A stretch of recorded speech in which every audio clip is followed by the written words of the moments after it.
Hello प्यारे बच्चों, कैसे हो। आज मैं आप लोगों को मराठी सुलभ भारती इयत्ता 7वीं इस किताब में से 9वां पाठ पढ़ाने वाली हूँ, जिसका नाम है वाचनाचे वेड। इस पाठ की जो लेखिका है उनका नाम है आशा पाटिल। उनका जन्म हुआ 1976 में। उन्होंने जो है वृत्तपत्र, मासिक, इनमें लेखन किया हुआ है और प्रस्तुत पाठ में उन्होंने बताया है कि एक सोनाली नाम की लड़की है और उसकी माँ चाहती है कि मेरी बेटी जो है उसको जो सिलेबस है स्कूल में उसके अलावा भी और किताबें पढ़े, और उसने ऐसी किताबें पढ़नी चाहिए जिससे कि ज्ञान संवर्धन हो। उसके लिए उसकी माँ क्या टैक्ट करती है, क्या मतलब आइडिया देती है, और किस तरह से फिर उस लड़की को जो है रीडिंग की हॉबी लग जाती है और वो रीडिंग करती रहती है, उसको आदत हो जाती है। तो प्यारे बच्चों, रीडिंग करना बहुत अच्छी बात होती है। यदि जीवन में यशस्वी होना है तो रीडिंग इम्पॉर्टेंट है। जीवन में यशस्वी होने के लिए अवान्तर जो किताबें होती है उनको पढ़ना चाहिए। प्यारे बच्चों, मराठी में कहा गया है कि वाचाल तर वाचाल, मतलब पढ़ोगे तो बचोगे, पढ़ोगे तो आगे बढ़ोगे। आप लोगों के सामने बहुत बार उदाहरण हम देते हैं डॉक्टर बाबा साहेब आम्बेडकर। घर की परिस्थिति इतनी अच्छी नहीं थी, 2 वक्त का खाना भी उनको पेट भर मिलता नहीं था, और यह जो थे बचपन से ही इनको किताबें पढ़ने की बहुत उनको अच्छा लगता था और ये बहुत किताबें पढ़ते थे। और देखो क्या हुआ, किताबें पढ़ने की वजह से ज्ञान संवर्धन इतना हुआ उनके अंदर कि अपना भारतीय संविधान जो है उन्होंने लिखा। भारतीय संविधान कर्ता उनको कहा जाता है।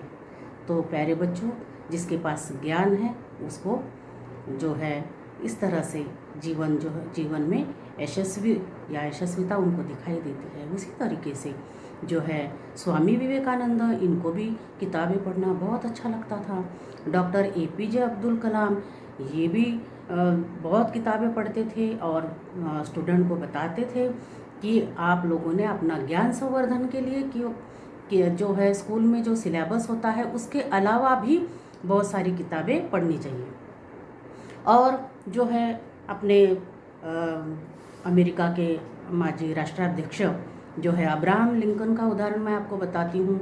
इनके घर की परिस्थिति इतनी गरीबी की थी कि इनको भी 2 वक्त की जो है रोटी नहीं मिलती थी, ना कपड़े मिलते थे। बहुत ही दयनीय परिस्थिति थी इनकी, और इनको भी बहुत रीडिंग की आदत थी। इनको किताबें पढ़ना बहुत अच्छा लगता था और वो ऐसे कहते थे कि रीडिंग मतलब मेरा श्वास है, वाचन मेरा श्वास है।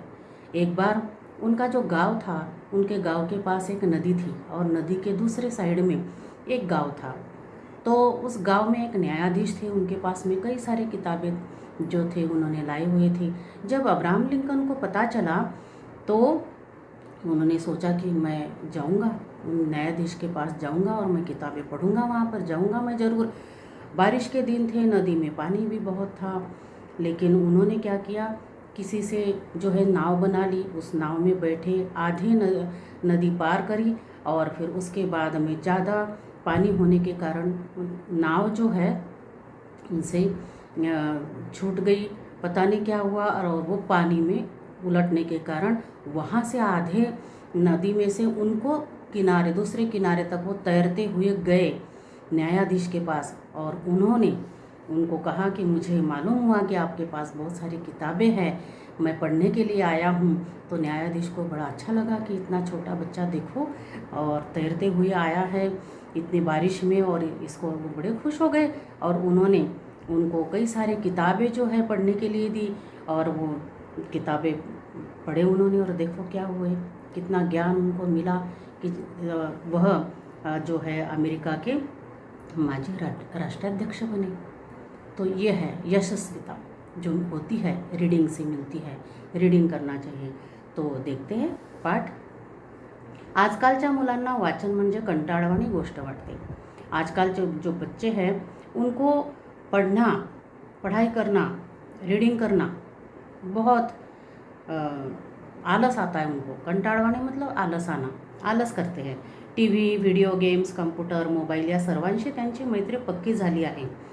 उनके वो टीवी के सामने बैठे रहना, वीडियो गेम खेलना, कंप्यूटर पे कुछ न कुछ काम करते रहना, मोबाईल, इनसे इनकी दोस्ती पक्की हो गई है।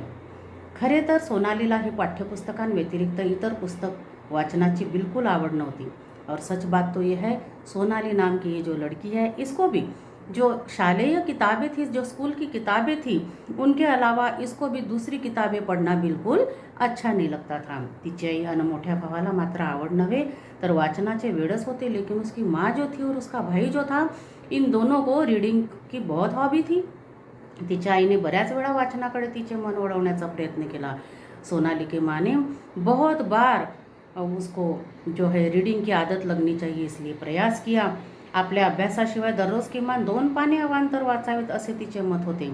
अपनी जो पढ़ाई तो करनी है, लेकिन उसके अलावा भी और भी 2 पेज क्यों न हो, लेकिन ज्ञान संवर्धन की किताब जो है पढ़नी चाहिए, ऐसा उसका विचार था। मत मतलब विचार। खूप प्रयत्न करूनही सोनालीला अवांतर वाचनासाठी प्रवृत्त करण्याकरिता आईला यश येत नव्हते। बहुत प्रयास करने के बाद भी सोनाली को जो है रीडिंग करने के लिए जो प्रवृत्त करती थी, लेकिन माँ को यश नहीं मिलता था, वो सुनती नहीं थी। एकदा सुट्टीमध्ये तिच्या आईने एक गोष्टीचे पुस्तक तिच्या हातात दिले आणि तिला सांगितले। एक बार छुट्टी में उसकी माँ ने, सोनाली की माँ ने उसके हाथ में किताब दी एक कथा की, और उसको बताया, सोनाली मला एका शाळेत पाहुणे म्हणून बोलावलं आहे। सोनाली, मुझे एक स्कूल में मेहमान बनकर बुलाया है, तिथे मुलांना मी एक गोष्ट सांगणार आहे, वहाँ मैं बच्चों को एक कथा सुनाने वाली हूँ। मला खूप काही गोष्टी माहीत आहे, मुझे बहुत सारी कथाएं मालूम हैं, पण कोणती गोष्ट सांगू ते समजेना, लेकिन कौन से सुनाऊं ये मेरे समझ में नहीं आ रहा। या पुस्तकातली एक गोष्ट सांगावी असं वाटतंय। ये जो किताब है, इसमें से एकाध कथा मैंने सुनानी चाहिए ऐसे मुझे लग रहा है। तू यातली एक छानशी गोष्ट मला निवडून दे। तो ऐसे कर, इस किताब में से एक अच्छी सी जो है कथा मुझे बता दो कि मैंने ये बतानी चाहिए बच्चों को। मी तीच गोष्ट शाळेत सांगेन, मैं वही जो कथा है मैं विद्यालय में बताऊंगी। आईला मदत म्हटल्यावर सोनालीला शाळेत बाईंनी सांगितलेले आठवले। माँ को मदत करना चाहिए। उसको याद आ गया कि स्कूल में मेरी मैडम ने मुझे बताया था कि माँ को मदद करनी चाहिए, आपण सर्वांना मदत केली पाहिजे, और माँ को ही नहीं तो सबको मदद करनी चाहिए। या मदतीची सुरुवात घरापासून करा। और मैडम ने बताया था कि मदद जो करनी है अपने घर से करो, अपने घर के मेंबर को मदद करो। मदद करण्याने आपल्याला तर आनंद होतोच, मदद करने से अपने को तो खुशी होती है, आनंद तो होता ही है, पण दूसऱ्यांचा आनंद हा आपल्याला समाधान देऊन जातो। लेकिन सामने वाला जो है जिसको हम मदद करते हैं, उसको जो समाधान होता है, उसके चेहरे पर समाधान देखकर हमें भी बहुत अच्छा लगता है।